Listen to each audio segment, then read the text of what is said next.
Welcome to my new video. For more new updates, please subscribe to my channel, and please support me. Man vs. Bee Review.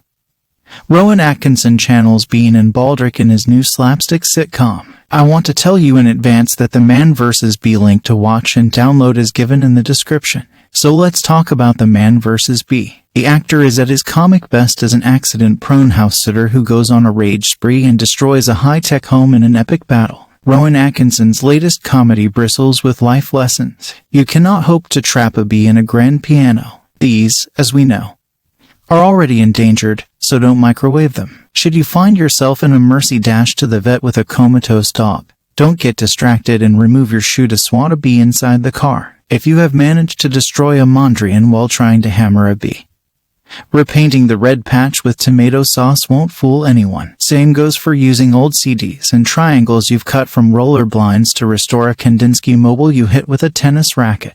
Man vs. Bee replaces Nicolas Cage the Wicker Man retool as my favorite bee comedy.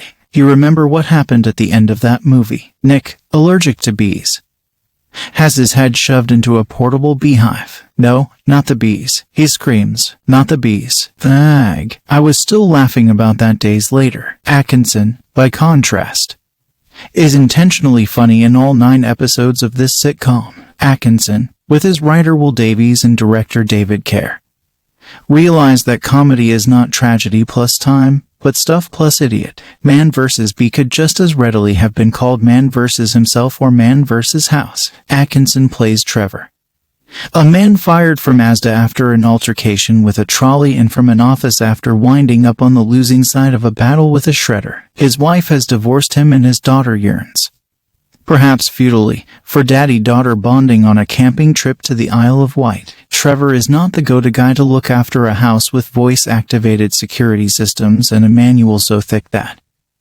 rather than a tennis racket, it should have been the weapon chosen for a protracted bee smackdown. Julian Ryan Tut and Jing Lucy literally phone in their heroically grotesque performances as appalling holidaying homeowners who chillax poolside in monogrammed espadrilles, calling the man they've stupidly entrusted their pad to in order to find out if their assets, an E-type Jag, priceless artworks, Cupcake the dog, are still intact. Meanwhile, their pristine house ends up destroyed in a rage spree with flamethrowers. Bee, naturally, isn't so much as singed. I've always felt, I now realize wrongly, that Atkinson's best comedy was verbal and that Mr. Bean and Johnny English were chiefly of interest to the lucrative dimwit demographic. What I should have appreciated is the continuity of Atkinson's oeuvre. Blackadder's violent nihilism is replicated here. So is the man-out-of-time vibe of Atkinson's Inspector Fowler from A Thin Blue Line. That said, there is one vital change. Here, Atkinson has become Baldrick. When he gets bitten while stuck in a dog flap in the middle of a bee chase while wearing a magnetic collar for reasons that make no sense,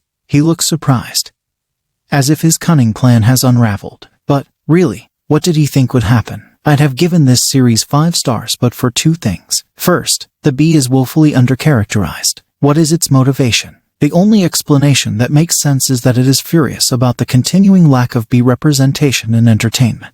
Think about it. Jerry Seinfeld played the titular insect in Bee Movie. The Simpsons' Bumblebee Man was a human mutant who set bee liberation back decades. You can't be what you can't see, especially if you're a bee. Second, product placement is unremitting. For instance, all the preposterous house's state-of-the-art gizmos are supplied by that German electronics company whose name sounds like the French word for honey. I'd like to believe that's some cute bee-related gag, but it seems unlikely.